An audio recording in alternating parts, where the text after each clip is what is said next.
नमस्कार साथियों, मैं असगर खान स्वागत करता हूं आप सभी का असगर जी के ऑफिशियल यूट्यूब चैनल में। साथियों, एसएससी जीडी 2026 की परीक्षा के लिए भारतीय संस्कृति एवं कला के टॉप 50 एमसीक्यू जो सबसे ज़्यादा यहीं से प्रश्न पूछे जाते हैं, इसलिए आज का सेशन बहुत ही महत्वपूर्ण होने वाला है। सेशन में लास्ट तक बने रहिएगा, ठीक है। चलिए, तो साथियों, भारत की संस्कृति व कला से महत्वपूर्ण प्रश्न जो एसएससी 2026 की परीक्षाओं में मोस्ट इम्पोर्टेंट है, इसलिए लास्ट तक बने रहिएगा। और अगर आपने हमारे यूट्यूब चैनल को सब्सक्राइब नहीं किया है तो सब्सक्राइब बटन है, तो यहाँ पर आप सब्सक्राइब कर दीजिएगा, ठीक है। सब्सक्राइब कर दीजिएगा और बेल आइकन को ऑन कर दीजिएगा ताकि कोई भी महत्वपूर्ण आपसे वीडियो मिस ना हो पाए। चलिए, आज का सेशन स्टार्ट करते हैं। साथियों, आज का हमारा पहला प्रश्न क्या है साथियों, ध्यान दीजिएगा, ठीक है। पहला प्रश्न है साथियों, भारत की सबसे प्राचीन सभ्यता कौन सी है, कौन सी मानी जाती है। तो भारत की साथियों सबसे प्राचीन जो सभ्यता है वो कौन सी साथियों मानी जाती है, तो सिंधु घाटी सभ्यता मानी जाती है, यानी कि ऑप्शन बी इसका राइट आंसर हो जाएगा। याद रखिएगा, भारत की सबसे प्राचीन सभ्यता है वो कौन मानी जाती है, तो सिंधु घाटी सभ्यता मानी जाती है, ठीक है। सिंधु घाटी सभ्यता भारत की सबसे प्राचीन नगरीय सभ्यता मानी जाती है। इसकी प्रमुख विशेषताएं उन्नत नगर नियोजन, पक्की ईंटें, जल निकासी प्रणाली और व्यापारिक समृद्धि थी। हड़प्पा और मोहनजोदड़ो इसके प्रमुख नगर थे, ठीक है। याद रखिएगा, ऑप्शन बी इसका राइट आंसर हो जाएगा। चलिए, अगला प्रश्न क्या है दूसरा हमारा, ध्यान दीजिएगा।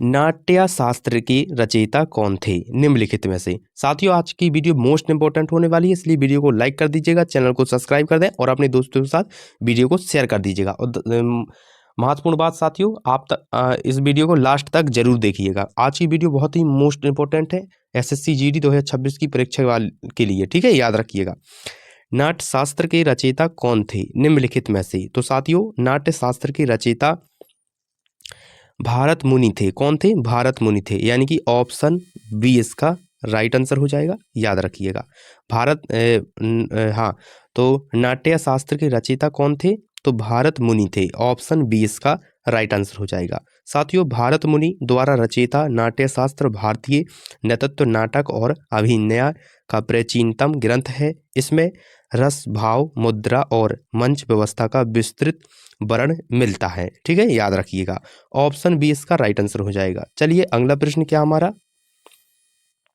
भारत नाट्य नृत्य का संबंध किस राज्य से है। तो भारत नाट्यम नृत्य का संबंध किस राज्य से है साथियों, तो तमिलनाडु से है, ऑप्शन सी इसका राइट आंसर हो जाएगा। याद रखिएगा, ऑप्शन सी इसका राइट आंसर हो जाएगा। याद रखिएगा, भारत नाट्यम तमिलनाडु का शास्त्रीय नृत्य है। यह भाव, राग और लाल पर आधारित होता है तथा मंदिर परंपरा से जुड़ा हुआ है। याद रखिएगा, ठीक है, ऑप्शन सी इसका राइट आंसर हो जाएगा। चलिए, अगला हमारा प्रश्न क्या है, ध्यान दीजिएगा। अगला प्रश्न साथियों, अजंता गुफाएं किस राज्य में स्थित हैं। अजंता की गुफाएं किस राज्य में स्थित हैं, तो कहाँ पर है, महाराष्ट्र में है, यानी कि ऑप्शन बी इसका राइट आंसर हो जाएगा। याद रखिएगा, ठीक है, अजंता की गुफाएं किस राज्य में है, तो महाराष्ट्र में है। याद रखिएगा, अजंता गुफाएं महाराष्ट्र में स्थित एक बौद्ध कला के उत्कृष्ट उदाहरण है और इनमें जातक कथाओं पर आधारित भित्तीय चित्र मिलते हैं, ठीक है। याद रखिएगा, ऑप्शन बी इसका राइट आंसर हो जाएगा साथियों। चलिए, अगला हमारा प्रश्न क्या है, ध्यान दीजिएगा। अगला प्रश्न पूछ रहा है साथियों, कथकली नृत्य किस राज्य का है। कथकली नृत्य किस राज्य का है, तो साथियों कथकली नृत्य किस राज्य का है, तो केरल का है, यानी कि ऑप्शन सी इसका राइट आंसर हो जाएगा। याद रखिएगा, ठीक है, कथकली नृत्य किस राज्य का है, केरल राज्य का है कथकली नृत्य। तो कथकली केरल का प्रसिद्ध शास्त्रीय नृत्य है। इसमें रंगीन वेशभूषा, मुखौटा, नेत्रभिनय और पौराणिक कथाओं का चित्र किया जाता है। याद रखिएगा, ऑप्शन सी इसका राइट आंसर हो जाएगा। चलिए, अगला प्रश्न, हमारा अगला प्रश्न क्या है, ध्यान दें। बौद्ध धर्म का प्रतीक चिन्ह कौन सा है। साथियों, बौद्ध धर्म का प्रतीक चिन्ह कौन सा है, तो स्तूप है। क्या है, स्तूप है, ऑप्शन डी इसका राइट आंसर हो जाएगा। याद रखिएगा, स्तूप है। बौद्ध धर्म का प्रतीक चिन्ह कौन सा साथियों? स्तूप है, याद रखिएगा। स्तूप बौद्ध धर्म का प्रमुख प्रतीक है। यह बुद्ध के अवशेषों एवं स्मृति से जुड़ा होता है और धार्मिक आस्था का केंद्र माना जाता है। ठीक है, याद रखिएगा। चलिए अगला हमारा प्रश्न क्या है साथियों, ध्यान दीजिएगा। ओडिसी नेतृत्व किस राज्य से संबंधित है? तो साथियों ओडिसी नेतृत्व किस राज्य से संबंधित है? तो ऑप्शन बी इसका राइट आंसर हो जाएगा, याद रखिएगा। ओडिसी नेतृत्व किस राज्य से संबंधित है? तो उड़ीसा से है। ठीक है, याद रखिएगा। उड़ीसा शास्त्रीय नृत्य है। इसमें कोमल मुद्राएं, त्रिभंगी मुद्रा और भगवान जगन्नाथ से जुड़ी परंपरा दिखाई जाती है इस नृत्य में। ठीक है, ओडिसी नृत्य में, याद रखिएगा। ऑप्शन बी इसका राइट आंसर हो जाएगा। चलिए अगला हमारा प्रश्न क्या है, ध्यान दीजिएगा। खजुराहो मंदिर किस शैली में बने हैं? साथियों खजुराहो मंदिर किस शैली में बने हुए हैं? तो नगर में बने हुए हैं। ठीक है, ऑप्शन बी इसका राइट आंसर हो जाएगा, याद रखिएगा। ठीक है, तो खजुराहो के मंदिर नगर शैली में निर्मित है। ये अपनी शिल्पकला और मूर्तिकला के लिए विश्व प्रसिद्ध है, याद रखिएगा। ऑप्शन बी इसका राइट आंसर हो जाएगा। चलिए अगला प्रश्न क्या हमारा, ध्यान दीजिएगा। अगला प्रश्न साथियों, वीणा किस प्रकार का वाद्य यंत्र है? साथियों वीणा किस प्रकार का वाद्य यंत्र है? तो वीणा तत् वाद्य यंत्र है। ऑप्शन डी इसका राइट आंसर हो जाएगा। वीणा किस प्रकार का वाद्य यंत्र है? तो तत् है। ठीक है, तो वीणा एक तत् वाद्य यंत्र है जिसमें तारों के माध्यम से ध्वनि उत्पन्न होती है। यह भारतीय शास्त्रीय संगीत का प्रमुख वाद्य है। ठीक है, याद रखिएगा। तत् है जो वीणा किस प्रकार का वाद्य है? तो वीणा एक तत् वाद्य यंत्र है जिसमें तारों के माध्यम से ध्वनि उत्पन्न होती है। क्या है? तारों के माध्यम से ध्वनि उत्पन्न होती है। यह भारतीय शास्त्रीय संगीत का एक प्रमुख वाद्य है, याद रखिएगा। ऑप्शन डी इसका राइट आंसर हो जाएगा। चलिए अगला हमारा प्रश्न क्या है साथियों, ध्यान दीजिएगा। गिद्धा नृत्य किस राज्य का लोक नृत्य है? तो गिद्ध नृत्य किस राज्य का लोक नृत्य है साथियों? तो पंजाब का है। क्या है? पंजाब का। ऑप्शन बी इसका राइट आंसर हो जाएगा, याद रखिएगा। गिद्ध नृत्य किस राज्य का लोक नृत्य है? तो पंजाब का है। गिद्ध पंजाब का प्रसिद्ध लोक नृत्य है जिसे महिलाएं करती हैं। इसमें लोकगीत, ताली और भावनात्मक अभिव्यक्ति होती है, याद रखिएगा। ऑप्शन बी इसका राइट आंसर हो जाएगा। चलिए अगला प्रश्न है हमारा साथियों। पंडित रविशंकर किस वध से जुड़े थे? पंडित रविशंकर किस वध से जुड़े थे? तो साथियों पंडित रविशंकर सितार से जुड़े थे। सितार यानी कि ऑप्शन बी इसका राइट आंसर हो जाएगा, याद रखिएगा। ठीक है, पंडित रविशंकर किस वध से जुड़े थे? तो सितार से जुड़े थे, याद रखिएगा। पंडित रविशंकर विश्व प्रसिद्ध सितार वादक थे। उन्होंने भारतीय संगीत को अंतर्राष्ट्रीय पहचान दिलाई थी, याद रखिएगा। ठीक है, ऑप्शन बी इसका राइट आंसर हो जाएगा। चलिए अगला प्रश्न हमारा क्या है, ध्यान दें। अगला प्रश्न है, सांची स्तूप किस धर्म से संबंधित है? सांची स्तूप किस धर्म से संबंधित है? तो ऑप्शन बी इसका राइट आंसर हो जाएगा, याद रखिएगा। सांची जो स्तूप है वो किस धर्म से संबंधित है? तो बौद्ध धर्म से। ठीक है, याद रखिएगा। ऑप्शन बी इसका राइट आंसर हो जाएगा। सांची स्तूप बौद्ध धर्म से संबंधित है। यह मध्य प्रदेश में स्थित है और अशोककालीन स्थापत्य का उत्कृष्ट उदाहरण है, याद रखिएगा साथियों। ठीक है, सांची स्तूप कहाँ पर स्थित है? तो सांची स्तूप धर्म मध्य प्रदेश में स्थित है और अशोककालीन स्थापत्य का उत्कृष्ट हाँ उदाहरण है, याद रखिएगा। ऑप्शन बी इसका राइट आंसर हो जाएगा। चलिए अगला प्रश्न हमारा क्या है, ध्यान दें। कथक नृत्य का उद्गम किस क्षेत्र से माना जाता है? कथक नृत्य का उद्गम किस क्षेत्र से माना जाता है? तो साथियों उत्तर भारत, यानी कि ऑप्शन सी इसका राइट आंसर हो जाएगा। ठीक है, ऑप्शन सी इसका राइट आंसर हो जाएगा, याद रखिएगा। कथक नृत्य का जो उद्गम है वो किस क्षेत्र से माना जाता है? तो उत्तर भारत। ऑप्शन सी इसका राइट आंसर हो जाएगा।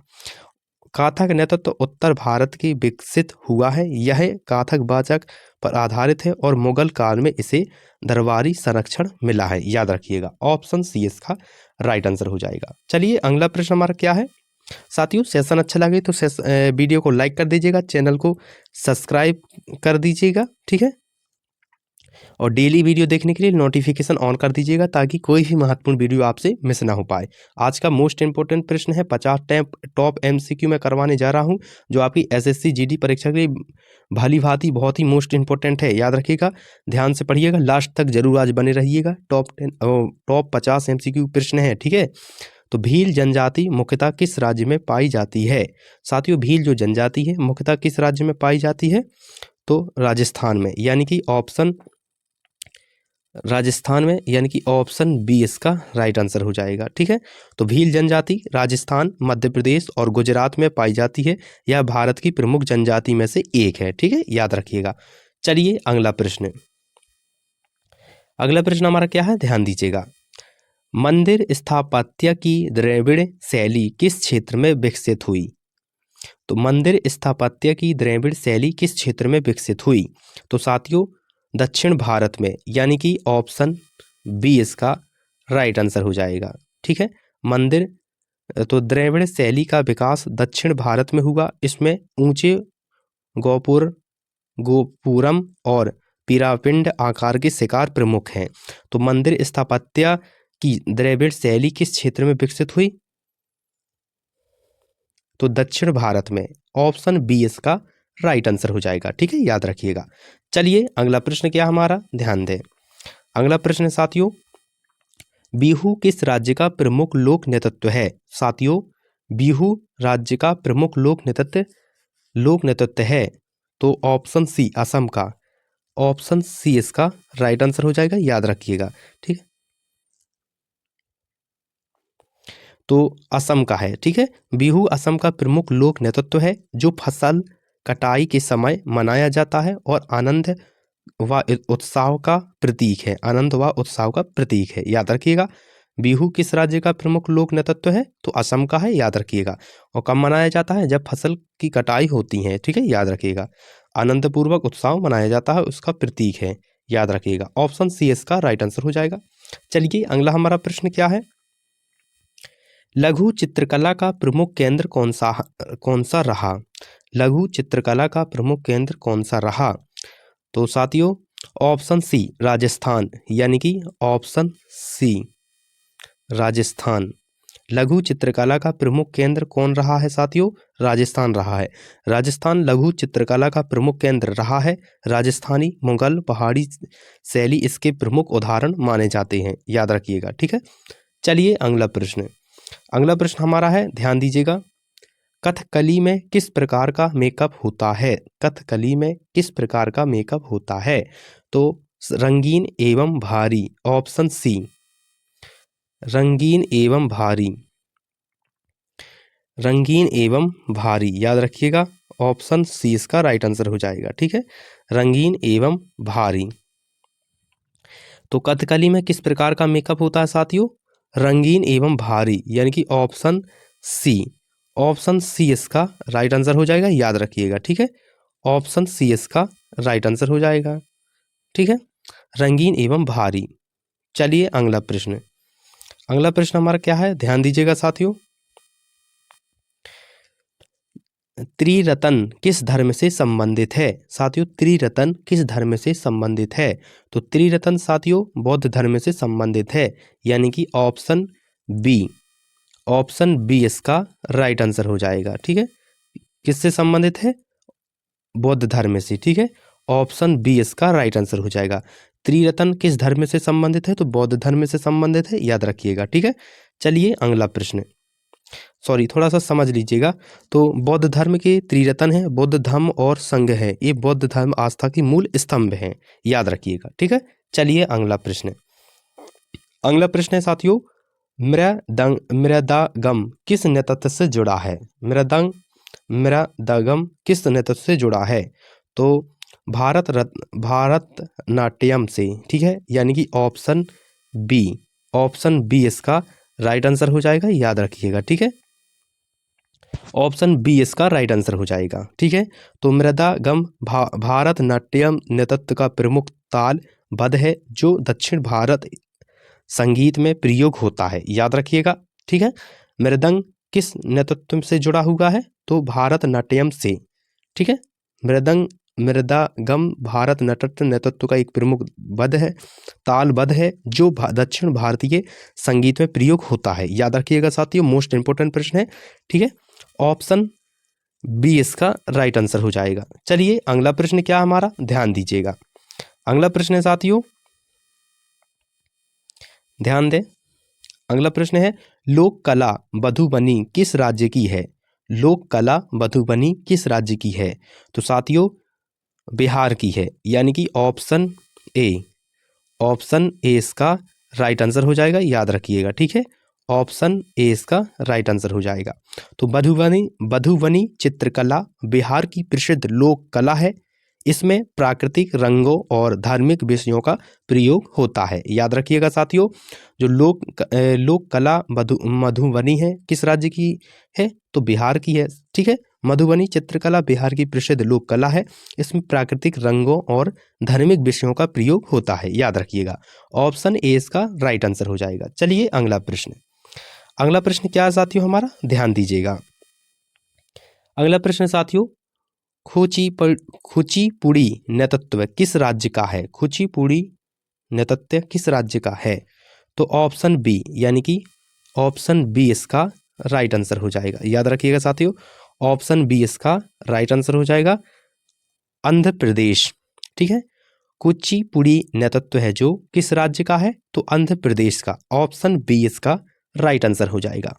कुचिपुड़ी आंध्र प्रदेश का शास्त्रीय नृत्य है, जिसमें नृत्य और नाट्य का समन्वय होता है। ठीक है, कुचिपुड़ी आंध्र प्रदेश का शास्त्रीय नृत्य है, जिसमें नृत्य और नाट्य का समन्वय होता है। याद रखिएगा, ऑप्शन बी इसका राइट आंसर हो जाएगा। चलिए अगला प्रश्न।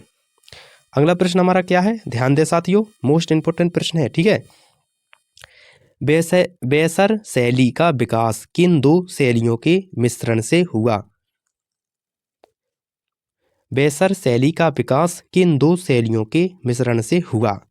ऑप्शन ए इसका राइट आंसर हो जाएगा। ठीक है, ऑप्शन ए इसका राइट आंसर हो जाएगा। याद रखिएगा, ठीक है, ऑप्शन ए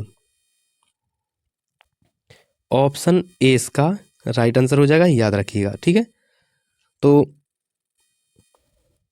नगर द्रविड़ तो बेसर शैली नगर और द्रविड़ स्थापित का मिश्रण है, जिसका विकास दक्कन क्षेत्र में हुआ है। याद रखिएगा, ऑप्शन ए इसका राइट आंसर हो जाएगा। चलिए अगला प्रश्न। अगला प्रश्न हमारा क्या है, ध्यान दीजिएगा। मणिपुर नृत्य किस राज्य से संबंधित है? मणिपुरी नृत्य किस राज्य से संबंधित है? तो मणिपुर से, यानी कि ऑप्शन बी इसका राइट आंसर हो जाएगा। याद रखिएगा, ऑप्शन बी इसका राइट आंसर हो जाएगा। ठीक है, ऑप्शन बी इसका राइट आंसर हो जाएगा, मणिपुर। तो मणिपुरी नृत्य किस राज्य से संबंधित है? तो मणिपुर से। ऑप्शन बी इसका राइट आंसर हो जाएगा।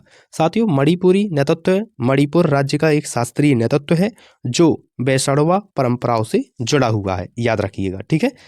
चलिए अगला प्रश्न। अगला प्रश्न हमारा क्या है, ध्यान दीजिएगा। अगला प्रश्न साथियों, गोंड चित्रकला किस राज्य से जुड़ी है? गोंड चित्रकला किस राज्य से जुड़ी है? तो मध्य प्रदेश से, यानी कि ऑप्शन ए इसका राइट आंसर हो जाएगा। याद रखिएगा, ठीक है, मध्य प्रदेश से। तो गोंड चित्रकला किस राज्य से जुड़ी हुई है साथियों? मध्य प्रदेश से। याद रखिएगा, गोंड चित्रकला मध्य प्रदेश की जनजातीय कला है। इसमें प्रकृति, पशु और लोक कथाओं का चित्रण किया जाता है। ठीक है, किसका किया जाता है? लोक कथाओं का और पशु का चित्रण किया जाता है। याद रखिएगा, ऑप्शन ऑप्शन ए इसका राइट आंसर हो जाएगा। याद रखिएगा। चलिए अगला प्रश्न। अगला प्रश्न क्या है हमारा साथियों, ध्यान दें। अगला प्रश्न साथियों, भारत में शास्त्रीय नृत्यों की कुल मान्यता प्राप्त संख्या कितनी है? तो 8 है। कितनी है? 8 है, यानी कि ऑप्शन सी इसका राइट आंसर हो जाएगा। याद रखिएगा, ठीक है, ऑप्शन सी 8। भारत में शास्त्रीय नेतृत्वों की कुल मान्यता प्राप्त संख्या कितनी है? तो 8 है। भारत सरकार द्वारा 8 शास्त्रीय नेतृत्वों को मान्यता प्राप्त है।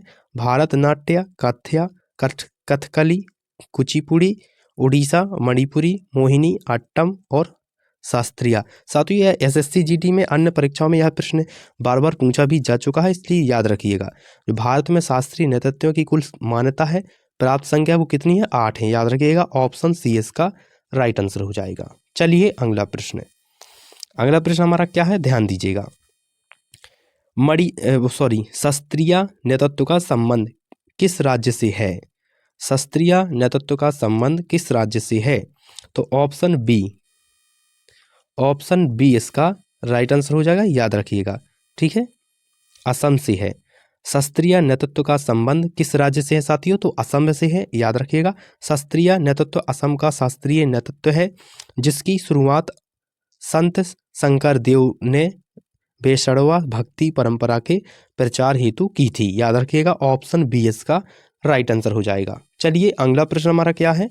ध्यान दीजिएगा। रंग का संबंध किससे है? रंग का संबंध किससे है? तो साथियों, रंग का जो संबंध है वो किससे है? तो संगीत से है, यानी कि ऑप्शन सी इसका राइट आंसर हो जाएगा। याद रखिएगा, ठीक है, ऑप्शन सी। रंग का संबंध किससे है? तो संगीत से है। ऑप्शन सी इसका राइट आंसर हो जाएगा।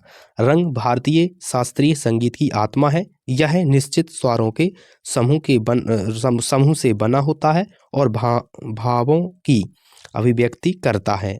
ऑप्शन सी इसका राइट आंसर हो जाएगा। चलिए अगला प्रश्न। अगला प्रश्न हमारा क्या है साथियों? ध्यान दीजिएगा। मथुरा कला शैली मुख्यतः किससे संबंधित है? मथुरा कला शैली मुख्यतः किससे संबंधित है? ऑप्शन बी इसका राइट आंसर हो जाएगा, ठीक है, ऑप्शन बी इसका राइट आंसर हो जाएगा। याद रखिएगा, तो हिंदू एवं जैन मूर्ति कला से मथुरा कला शैली मुख्यतः किससे संबंधित है? तो हिंदू एवं जैन मूर्ति कला से। याद रखिएगा साथियों, मथुरा कला शैली में हिंदू और जैन मूर्तियों का विकास हुआ है। यह लाल बलुआ पत्थर के प्रयोग के लिए प्रसिद्ध है। किसके लिए प्रसिद्ध है? लाल बलुआ पत्थर के प्रयोग के लिए प्रसिद्ध है। याद रखिएगा, ऑप्शन बी इसका राइट आंसर हो जाएगा। चलिए अगला प्रश्न हमारा क्या है साथियों? ध्यान दीजिएगा। अगला प्रश्न है साथियों, नगर शैली के मंदिर की प्रमुख विशेषता क्या है? नगर शैली के मंदिर की प्रमुख विशेषता क्या है? तो शिखर है। क्या है? शिखर है। ऑप्शन बी इसका राइट आंसर हो जाएगा। याद रखिएगा साथियों, ठीक है, शिखर है। नगर शैली के मंदिरों की प्रमुख विशेषता क्या है साथियों? तो शिखर है। याद रखिएगा, नगर शैली के मंदिरों में ऊंचा एवं घुमावदार शिखर प्रमुख होता है। यह शैली मुख्यतः उत्तर भारत में विकसित हुई है। कहाँ पर हुई है? उत्तर भारत में विकसित हुई है। याद रखिएगा, ऑप्शन बी इसका राइट आंसर हो जाएगा। चलिए अगला प्रश्न। अगला प्रश्न हमारा क्या है? ध्यान दीजिएगा। तबला किस श्रेणी का वाद्य यंत्र है? तबला किस श्रेणी का वाद्य यंत्र है? तो साथियों, तबला किस श्रेणी का वाद्य यंत्र है? तो अवनोद्य का, ठीक है, ऑप्शन सी इसका राइट आंसर हो जाएगा। याद रखिएगा, ठीक है, अवनोद्य का।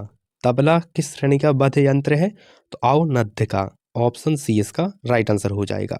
तबला अवनोद्य वाद्य है जिसमें चमड़े से ढकी सतह पर प्रहार कर ध्वनि उत्पन्न की जाती है। याद रखिएगा, ऑप्शन सी इसका राइट आंसर हो जाएगा। चलिए अगला प्रश्न हमारा क्या है? ध्यान दें। अगला प्रश्न है साथियों, भारतनाट्यम में अभिनय का अर्थ क्या है? भारतनाट्यम में अभिनय का अर्थ क्या है? तो ऑप्शन बी इसका राइट आंसर हो जाएगा। याद रखिएगा, ठीक है, ऑप्शन बी इसका राइट आंसर हो जाएगा। भाव प्रदर्शन। तो भारतनाट्यम में अभिनय का अर्थ क्या है? तो भाव प्रदर्शन है। याद रखिएगा, अभिनय का अर्थ है भावों की अभिव्यक्ति। यह नेतृत्व का सबसे महत्वपूर्ण नेतृत्व है जिसमें कथा दर्शकों तथा पहुंचाती है, ठीक है, याद रखिएगा, ऑप्शन बी इसका राइट आंसर हो जाएगा। चलिए अगला प्रश्न हमारा क्या है, ध्यान दीजिए। अगला प्रश्न साथियों, अमरावाली कला शैली किस धर्म से जुड़ी है? साथियों आज का सेशन थोड़ा लंबा होने वाला है, लेकिन मोस्ट इंपोर्टेंट प्रश्न है, लास्ट तक जरूर बने रहिएगा, लास्ट तक जरूर देखिएगा, ठीक है। अमरावली कला शैली किस धर्म से जुड़ी है? साथियों अमरावली कला शैली बुद्ध से जुड़ी हुई है, यानी कि ऑप्शन सी इसका राइट आंसर हो जाएगा, याद रखिएगा, ठीक है। ऑप्शन सी अमरावली कला शैली किस धर्म से जुड़ी है? तो बौद्ध धर्म से, ठीक है। अमरावली कला शैली बौद्ध धर्म से संबंधित है। इसमें बुद्ध के जीवन से जुड़े दृश्य उकेले गए हैं, याद रखिएगा। ऑप्शन सी इसका राइट आंसर हो जाएगा। चलिए अगला हमारा प्रश्न क्या है, ध्यान दें। गरमा किस राज्य का लोक नेतृत्व है? गरमा किस राज्य का लोक नेतृत्व है? ऑप्शन सी इसका राइट आंसर हो जाएगा, याद रखिएगा, ठीक है। गुजरात। गरमा किस राज्य का लोक नेतृत्व है? गुजरात का है। ऑप्शन सी इसका राइट आंसर हो जाएगा। साथियों गरमा गुजरात का प्रमुख लोक नेतृत्व है, जो नवरात्रि पर्व पर देवी की आराधना में किया जाता है, याद रखिएगा, ठीक है। गरबा है जो गुजरात राज्य का एक प्रमुख लोक नृत्य है, जो नवरात्रि पर्व पर देवी की अवधारणा में किया जाता है। ऑप्शन सी इसका राइट आंसर हो जाएगा। गरबा किस राज्य का लोक नृत्य है? तो गुजरात का है, ठीक है। चलिए अगला प्रश्न है हमारा, ध्यान दीजिएगा। भारतीय शास्त्रीय संगीत की कितनी प्रमुख पद्धतियां मानी जाती हैं? भारतीय शास्त्रीय संगीत की कितनी प्रमुख पद्धतियां मानी जाती हैं? तो 2 मानी जाती हैं। कितनी? 2। ऑप्शन बी इसका राइट आंसर हो जाएगा, याद रखिएगा, ठीक है। ऑप्शन बी इसका राइट आंसर हो जाएगा, याद रखिएगा। 2 मानी जाती हैं। भारतीय शास्त्रीय संगीत की कितनी प्रमुख पद्धतियां मानी जाती हैं? तो 2 मानी जाती है, याद रखिएगा। भारतीय शास्त्रीय संगीत की 2 प्रमुख पद्धतियां मानी जाती हैं, ठीक है, याद रखिएगा। चलिए अगला प्रश्न, ऑप्शन 20 का राइट आंसर हो जाएगा। अगला प्रश्न हमारा क्या है, ध्यान दें। तेजापुर चित्रकला किस राज्य से संबंधित है? तेजापुर चित्रकला किस राज्य से संबंधित है? तो किससे है? तो तमिलनाडु से है। ऑप्शन सी इसका राइट आंसर हो जाएगा, याद रखिएगा साथियों, ठीक है। तमिलनाडु से। तंजापुर चित्रकला किस राज्य से संबंधित है? तो तमिलनाडु से। ऑप्शन सी इसका राइट आंसर हो जाएगा। तो तंजापुर चित्रकला तमिलनाडु की प्रसिद्ध कला है। इसमें सोने की पन्नी का प्रयोग किया जाता है, याद रखिएगा। ऑप्शन सी इसका राइट आंसर हो जाएगा। चलिए अगला प्रश्न हमारा क्या है, ध्यान दें। रस सिद्धांत का संबंध किससे है? तो रस सिद्धांत का संबंध किससे है? तो रस सिद्धांत का संबंध नाट्य एवं नृत्य से है। ऑप्शन सी इसका राइट आंसर हो जाएगा, याद रखिएगा, ठीक है। ऑप्शन सी इसका राइट आंसर हो जाएगा, याद रखें।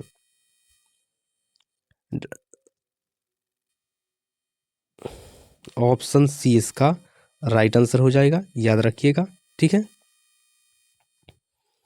चलिए ऑप्शन सी। तो साथियों रस सिद्धांत नाटक और नृत्य का आधार है। इसमें 9 रसों का वर्णन किया गया है, जैसे श्रृंगार, वीर, करुण आदि रस का प्रयोग किया गया है, ठीक है। ऑप्शन सी इसका राइट आंसर हो जाएगा। चलिए अगला प्रश्न हमारा क्या है, ध्यान दीजिएगा। 9 रसों की अवधारणा किस ग्रंथ में मिलती है? साथियों 9 रसों की अवधारणा किस ग्रंथ में मिलती हैं? तो नाट्य शास्त्र में, यानी कि ऑप्शन बी इसका राइट आंसर हो जाएगा, याद रखिएगा, ठीक है। कहाँ पर मिलती है? तो नाट्य शास्त्र में, ठीक है। 9 रसों की अवधारणा किस ग्रंथ में मिलती है? तो नाट्य शास्त्र में। 9 रसों की अवधारणा भारत मुनि के नाट्य शास्त्र में दी गई है, जो भारतीय कला का आधार ग्रंथ है, याद रखिएगा, ठीक है। चलिए अगला प्रश्न है हमारा, ध्यान दें। चौक मुद्रा किस नृत्य से जुड़ी है? साथियों चौक जो मुद्रा है वो किस नृत्य से जुड़ी है? तो ओडिशा से, यानी कि ऑप्शन ए इसका राइट आंसर हो जाएगा, याद रखिएगा, उड़ीसा से, ठीक है।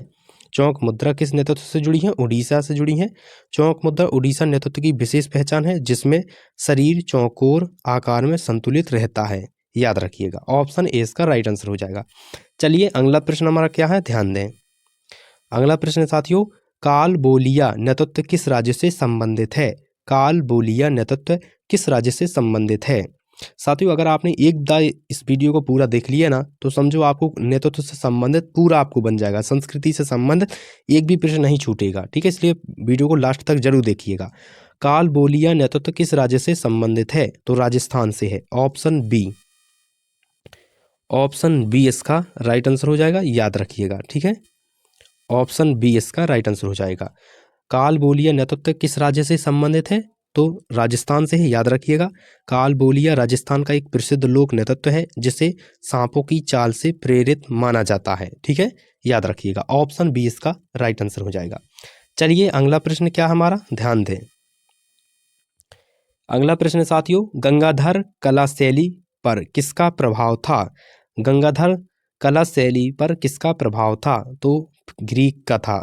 ऑप्शन सी, ऑप्शन सी इसका राइट आंसर हो जाएगा, याद रखिएगा, ठीक है, याद रखिएगा। ऑप्शन सी इसका राइट आंसर हो जाएगा, ग्रीक का था। गंगाधर कला शैली पर किसका प्रभाव था? तो ग्रीक का था, याद रखिएगा।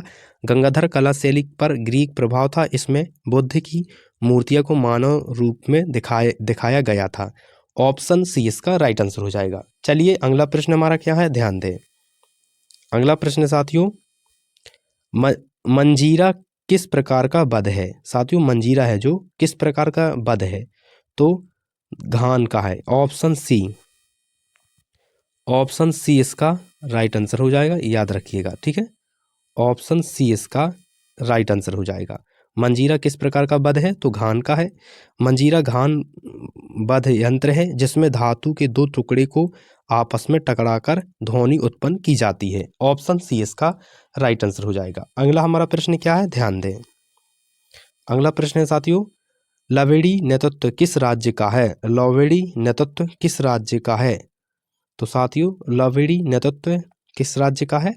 तो महाराष्ट्र का है। ऑप्शन बी, ऑप्शन बी इसका राइट आंसर हो जाएगा, याद रखिएगा। लवेड़ी नेतृत्व किस राज्य का है? तो महाराष्ट्र का है। साथियों लवेड़ी महाराष्ट्र का एक प्रसिद्ध लोक नृत्य है, जो तेज लय और सामाजिक विषयों पर आधारित होता है, ठीक है, याद रखिएगा। ऑप्शन बी इसका राइट आंसर हो जाएगा। चलिए अगला प्रश्न, अगला प्रश्न है साथियों, पटचित्र कला किस राज्य से जुड़ी है? पटचित्र कला किस राज्य से जुड़ी है?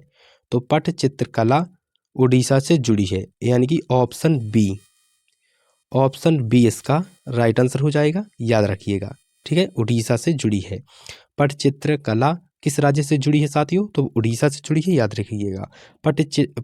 पटचित्र उड़ीसा की पारंपरिक चित्रकला है, जिसमें कपड़े और पत्तों पर धार्मिक चित्र बनाए जाते हैं, याद रखिएगा। ऑप्शन बी इसका राइट आंसर हो जाएगा। चलिए अगला प्रश्न हमारा क्या है, ध्यान दें। मोहिनी अट्टम किस राज्य का शास्त्रीय नृत्य है? मोहिनी अट्टम किस राज्य का शास्त्रीय नृत्य है? तो केरल का है। ऑप्शन बी, ऑप्शन बी इसका राइट आंसर हो जाएगा, याद रखिएगा, ठीक है, केरल।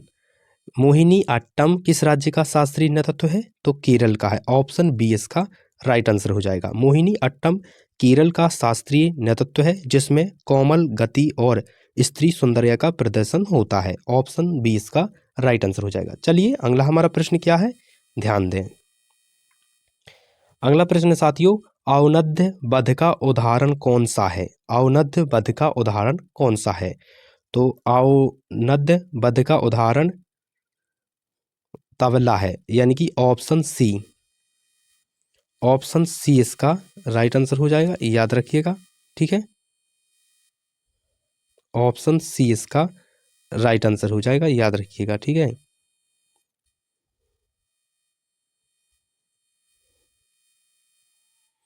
ऑप्शन सी तबला, अवनंद वध का उदाहरण कौन सा है? तो तबला है, याद रखिएगा। ऑप्शन सी इसका राइट आंसर हो जाएगा। तबला आनंद वध, आनंद वध, आनंद अवनद वध है, क्योंकि इसमें चवड़े से ढकी सतह पर प्रहार किया जाता है। ऑप्शन सी इसका राइट आंसर हो जाएगा। चलिए अगला हमारा प्रश्न क्या है, ध्यान दीजिएगा। मंदिरों में गोपुरम किस शैली की विशेषता है? मंदिरों में गोपुरम किस शैली की विशेषता है? ऑप्शन सी इसका राइट आंसर हो जाएगा, याद रखिएगा। ठीक है, ऑप्शन सी इसका राइट आंसर हो जाएगा, याद रखिएगा साथियों। ठीक है, त्रैविड़ मंदिरों में गोरखपुर किस शैली की विशेषता है? तो त्रैविड़, ऑप्शन सी इसका राइट आंसर हो जाएगा। तो त्रैविड़ शैली में विशाल और ऊंचे गोरखपुर बनाए जाते हैं जो दक्षिण भारतीय मंदिरों की पहचान है। ठीक है, याद रखिएगा। चलिए अगला प्रश्न हमारा क्या है, ध्यान दीजिएगा। घूमर लोक नृत्य किस राज्य से संबंधित है? घूमर लोक नृत्य किस राज्य से संबंधित है? साथियों, घूमर लोक नृत्य राजस्थान राज्य से संबंधित है, यानी कि ऑप्शन बी इसका राइट आंसर हो जाएगा, याद रखिएगा। ठीक है, ऑप्शन बी राजस्थान। तो साथियों, घूमर राजस्थान का प्रसिद्ध लोक नृत्य है जिसे विशेष रूप से महिला त्योहारों, विवाह और उत्सवों पर करती हैं। इसकी गोलाकार गतियां और पारंपरिक घंघरा ओढ़नी राजस्थानी संस्कृति की पहचान है। ठीक है, याद रखिएगा साथियों। यह एसएससी जीडी सहित लगभग सभी प्रतियोगी परीक्षाओं में कई बार प्रश्न पूछा भी जा चुका है, इसलिए याद रखिएगा। चलिए अगला प्रश्न क्या है, याद रखिएगा। चलिए अगला प्रश्न हमारा क्या है, ध्यान दें। भारतीय शास्त्रीय संगीत में ताल का संबंध किससे है? साथियों, भारतीय शास्त्रीय संगीत में ताल का जो संबंध है वो किससे है? तो लय से है, यानी कि ऑप्शन बी इसका राइट आंसर हो जाएगा। ठीक है, क्या है? तो लय, ऑप्शन बी इसका राइट आंसर हो जाएगा, याद रखिएगा। भारतीय शास्त्रीय संगीत में ताल का जो संबंध है वो किससे है? तो लय से है। तो ताल संगीत की लयात्मक संरचना है, यह समयबद्धता बनाए रखता है और गीत वादन में अनुशासन लाता है। ऑप्शन बी इसका राइट आंसर हो जाएगा। चलिए अगला प्रश्न क्या है, लास्ट प्रश्न है साथियों, ध्यान दीजिएगा। ध्रुपद किससे संबंधित है? साथियों, ध्रुपद है जो किससे संबंधित है? तो संगीत गायन शैली से, यानी कि ऑप्शन सी इसका राइट आंसर हो जाएगा। ठीक है, याद रखिएगा साथियों, ध्रुपद किससे संबंधित है? तो संगीत गायन शैली से। ऑप्शन सी इसका राइट आंसर हो जाएगा। ध्रुपद हिंदुस्तानी शास्त्रीय संगीत की प्राचीन गायन शैली है जो गंभीर और भक्तिमय होती है। ऑप्शन सी इसका राइट आंसर हो जाएगा। साथियों, ये थे एसएससी जीडी के टॉप 50 एमसीक्यू जो आपकी परीक्षाओं के लिए बहुत ही महत्वपूर्ण है और सबसे ज़्यादा यहीं से पूछे जाते हैं प्रश्न। तो साथियों, अगर आपको कोई भी डाउट है तो कमेंट बॉक्स में ज़रूर बताइएगा, और आप डेली वीडियो देखना चाहते हैं तो चैनल को सब्सक्राइब कर लीजिएगा। अगर आज का सेशन अच्छा लगा तो वीडियो को लाइक कर दीजिएगा और अपने दोस्तों के साथ शेयर जरूर कर दीजिएगा। साथियों, मेहनत करते रहिएगा, आपको सफलता जरूर मिलेगी। मिलते हैं अगली वीडियो पर। जय हिंद साथियों।